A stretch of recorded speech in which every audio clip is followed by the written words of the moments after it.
Okay, welcome back. I am about to test the electrics out a little bit, just the headlight and turbo signals, that sort of thing. So I've rigged up my old motorcycle battery, which doesn't quite fit in the Triumph frame, and I'm just about to hook it up right here. Remember, the British bikes are positive ground. Actually, I'm hooking this up backwards, aren't I? I'm supposed to hook up the ground. Wait. I'm not going to care that much. There we go. So we're hooked up. Let's see what happens when I hit the light switch. Okay. And absolutely nothing. Maybe I need to have the ignition on. Once again, nothing on the headlight. Let's try the turn signals. Yeah, nothing. Nothing at all. Okay, so this is going to need some investigating. We'll see what I can come up with here. Stay tuned. Okay, I'm not sure what I did. But I got something. I can't really see in that light. The green light there is lit. I think that's for the high-low beam indicator. If I change this over here, it doesn't seem to do anything though. I had this red one lit for a moment, but it stopped. Should be off.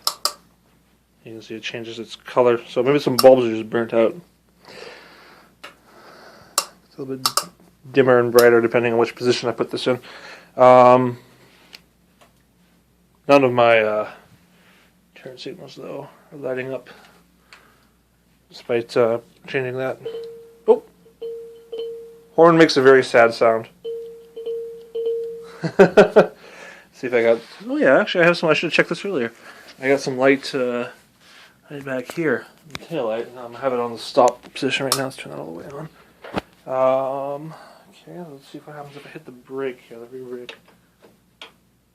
Okay, it's doing something anyway.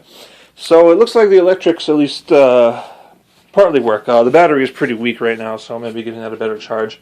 I can get the horn to make a proper sound instead of little ding. A little pathetic. Okay, so I'll investigate it a little bit further and see where that goes. Okay, after a little bit of investigating, I figured out why the headlight wasn't coming on. It's not because the bulb was burned up, but because it wasn't connected. So I took a look in here. As you can see, this is a bit of a mess in there. So I'm going to probably try to sort out what's going on in there and try to figure out why there's just loose wires hanging about and take it from there. Okay, so after some futzing around, I seem to have gotten some of the electrics working here. To be honest, I'm not even sure what exactly I did. But you can see the headlight, well, it wasn't disconnected before. Now it's lit up. I'm turned on. You can see up here that I noticed it's hard to tell with the lights here, but the oil pressure warning light and the high beam lights seem to be inverted here. This is this one comes on when I just turn the ignition on, and this one here comes on when I turn on the high beam here and the headlight. So that's not how it should be. So I can turn that off there by turning off that. So I'm going to turn off the headlight, and the turn signals also work after a while. I just hit the switch now, and if you give it a moment, a good long moment for some reason, it will start flashing. Anytime now. Come on then. If I just leave it for a while, they start coming on. I don't know why it takes so long. I mean, my battery is a little weak, is a contributing factor. But come on, don't disappoint the people. Anyway, I'll take my word for it. They do come on eventually. I'm not sure why it takes so long, other than the fact that my battery is weak. I'll have to look into that. But yeah, so it looks like most of the electrics work as far as headlights and warning lights, and I can actually see this if I turn the headlight on. That even this little light here, this is for the tachometer. That lights up, so it looks all good to me, other than this weird problem with the flashers. So I guess next up is to try to determine if I can get a spark out of the deal. I read the manual and it seemed to indicate that I don't even actually need the battery in there to get a spark. The generator on the bike should be enough to do that, but we'll leave the battery in and see if I can get those things to spark. Okay, so now I'm back here. We're ready to test some spark. I turned off the lights to so the spark will be easier to see if I can get one. I checked out my battery. It is only about 8.5 volts now. So if there was a reason why the turn signals weren't coming on, that was probably it.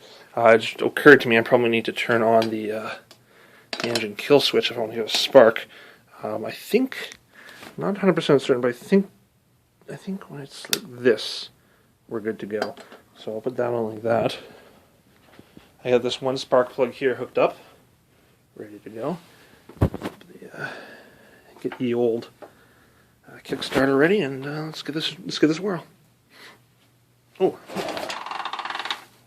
nothing. Ooh. A little tricky to do when it's on the center stand, but I've kicked it over a couple of times now and haven't seen any spark. And I keep hitting my foot on the passenger footrest because I had that down like an idiot.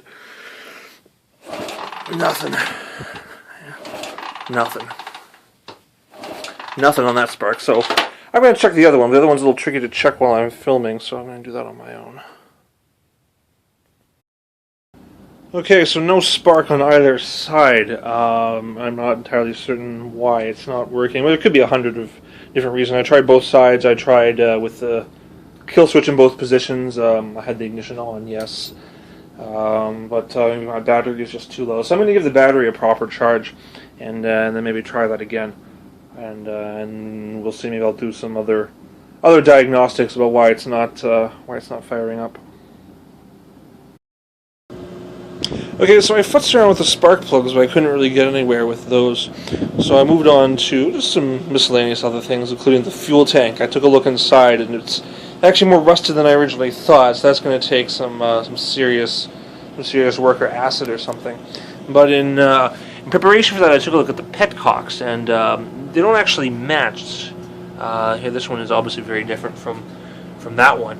And as I was trying to open them, this one here is made of chintzy plastic, and it actually just busted off as I tried to open it. So that's a piece of junk and it'll need to be replaced.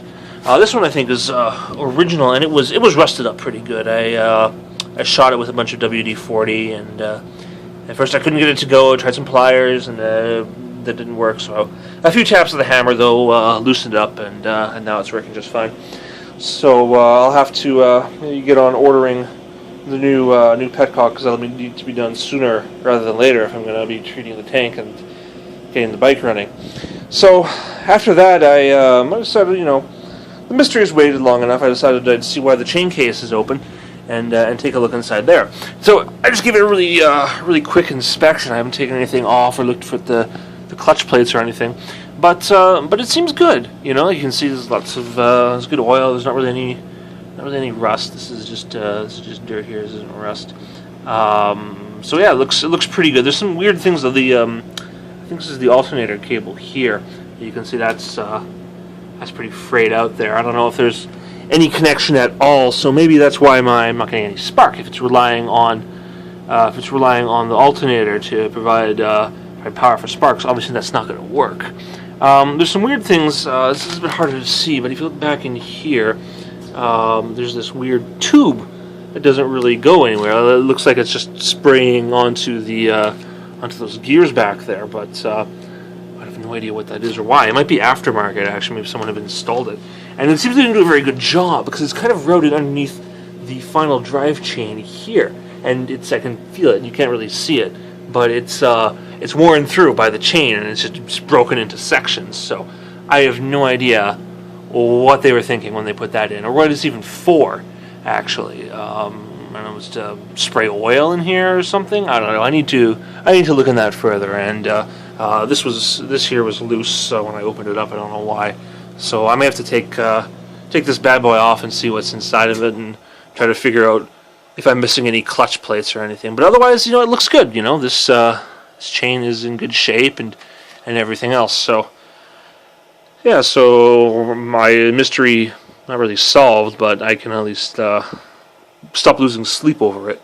Otherwise, yeah, just tidied up the bike a little bit. I explored the bucket of parts over here. I took a look at this carburetor. This carburetor Yeah, it seems to be fine carburetor. There doesn't seem to be anything really wrong with it. There's a little bit of scoring there, and on this side more so here.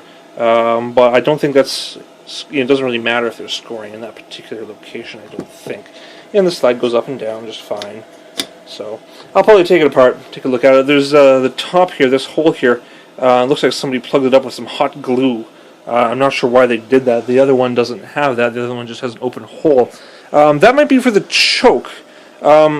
It's very interesting because it looks like, reading the manuals, the carburetors do have a choke slide, but there's not on the stock bike. There's no provision for an actual choke cable or anything. So I'm not entirely certain how that's supposed to work. But otherwise, yeah, it looks fine. I found a bunch of other parts in here.